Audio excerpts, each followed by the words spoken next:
When I was a boy, I had an obsession that influenced every decision I made, everything I did, and everything I enjoyed. I had an obsession with BigChungus. It's almost amazing how a few frames from an old cartoon show could really mold me into who I am as a person today. I had Chungus everything. Chungus coffee mug, Chungus t-shirts, even life-size stuffed BigChungus that I would sleep with every night and sometimes practice kissing with. I was at peak happiness. My love for Chungus kept my heart beating and got me out of bed in the morning for school. For a long time I thought I was alone, just me and Chungus, but it turns out there are others like me. I would get home from school, spend the rest of the night on r/BigChungus, discussing our love and heated passion for the big man himself. I was happy, I was fulfilled, I felt as though life could not get any better. Until that fateful day. Like any other day, I came home from school, cracked open an ice cold Pepsi Max and delved right into my favorite website subreddit side of Reddit, r/BigChungus. I logged right in, and I noticed a message, which isn't usually out of the ordinary, because me and other Chungus users straight OC and fan art and stories between each other that we could not normally post on the public Reddit. Anyways, the message came from a user by the name BigChungus, which 1000% piqued my interest. I opened the message, and it was somebody who claimed to be BigChungus himself. At the time, I was young and naive and totally in love with BigChungus, so I started sweating. He also claimed to know about me. He knew about the pillow, the things we've done. It had to be him. I knew it. I knew he was real. He explained in great detail about our encounters, how he was watching me. As haunting as it sounds, I was freaking hyped. I was stupid. BigChungus wanted to meet me for real. He sent me a location near my house, which was a public park. But he had a little house back in the woods that we could hang out in. 2 a.m. that night, he said. Even though I had school the next day, I was going to skip, all for the Chungus. I got on my bike and sped over when the time came. When I got to the park, there were more people. At this time? What the friggin' heck? They were all about my age and also on bikes or had walked. So I went by to see what was going on. They were wearing BigChungus attire. They were all very excited. They also came to see the Chungus. I was pissed. I thought I'd finally be alone with BigChungus, just me and him, getting to know each other. I was so mad. I couldn't really make out what they were saying. Turns out, BigChungus sent the invitation to his home in the woods to everybody. All these people were also from r/BigChungus. We are now a group with a common goal, to hang out with BigChungus. We make our way through the park trail into the back. It's dark, but we are all hopeful and chatting about what we think will happen, what BigChungus has in his house, what food he eats, how he likes his coffee, what kind of music he plays at his house, what colors he has set to his RGB keyboard and mouse, the sound of his voice. We finally make it to a very small old house in the back of the property. It's fallen apart. There are no lights, but there's Christmas decorations. We all decide to knock on the door, but nobody comes. We were all high off Chungus. We were in too deep. Our love has taken us over, making us open the door and walk in. Every single one of us just walks in, no objections. As we look around, it looks to seem normal. For an abandoned house, old furniture and such, I guess, I don't know.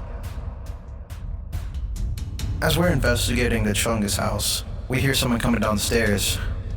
We all look at the stairs, waiting. Ah, hello, my children. It's him. It's BigChungus. This is the moment I've been dreaming of my entire life. We all cheered. We all cried a bit, We were nervous due to being so starstruck. He slowly walks towards us while we wave and cheer. Chungus, Chungus, Chungus, Chungus. He approaches one of our Reddit dudes and puts his hand on his shoulder. It's okay, my child. Our friend begins to tell Chungus how much he means to him. In the middle of giving Chungus praise, he opens his mouth and fucking eats him. He devours him whole. Everyone watched, but everyone is still cheering. They're still so happy. As if they knew this would happen. As if they expected it. Even welcomed it. I didn't come to feed myself to the Chungus. I came to hang out with my longtime friend, maybe play some Smash. I don't know. I'm the only one who's scared.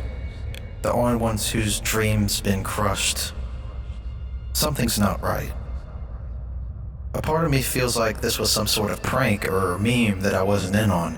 Maybe it was an illusion of sorts. Maybe. Maybe because I've still had hope. Hope that me and BigChungus would be best friends. But this wasn't a joke. BigChungus would eat everyone one by one. At this time, I knew something was a little strange. As our numbers diminished, I slowly tried to make my escape by walking out the door. I was successful in my plan of walking out the door. But I started running. But I was lost. The sounds of cheering and moaning started to fade away as I got farther. Eventually I found a vacant trailer. I thought I could hide out until the sun rose and I could go home. I walked in, and there he was. He speaks. What happened? Isn't this what you wanted? Aren't you all about that Chungus life? Chungus, I love you. I have for so long, but I don't think I'm ready to give you my life. My child, you were different. I was looking forward to having you a part of me for all eternity. But you ran away. You ran away from me. I could have given you everything. Chungus, my man, my guy, my dude. Bro, you were gonna eat me though.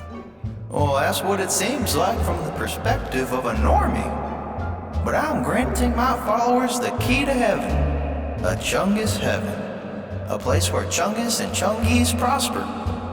A happy life away from the real world. For all eternity. BigChungus, I had no idea. I wasn't aware of all that. I think I can accept you into my life. I think I can do this. I was so surprised, Chungus. You have to understand why I was scared. I thought we would just hang out. Maybe play some Smash Brothers on my Nintendo Switch. But I believe this moment is what my whole life has led up to. I think I can do it. I think I can give myself to you. Well, if you're ready, my child. Well, hold on, bro. Did you say Smash Brothers on the Nintendo Switch? Don't you own a GameCube with Melee? I mean, how can you even touch that trash? Chungus, I just can't play Melee like that. It's so outdated. I mean, the roster's not even that good. Now we have so many characters, new characters. Well, we just got Minecraft Steve and Smash. Chungus, it's epic. Epic? They chose Minecraft fucking Steve over any other of the Nintendo properties that the community has been hollering about for decades. And they chose Minecraft fucking Steve. You can't handle Melee because you are a normie, a fucking idiot. The mechanics present in Melee cannot be beaten. It could take a damn monkey a week to learn the techniques used. I can't have this. I can't have you in my paradise playing Smash fucking Brothers 8 or whatever the fuck. I think you need to leave. Chungus, but he was gone. He vanished. It's been about 20 years since my encounter with BigChungus. I'm unable to have a normal relationship without thinking of BigChungus. He broke my heart. He also took my wallet. If you get Reddit mail from BigChungus, do not Answer it.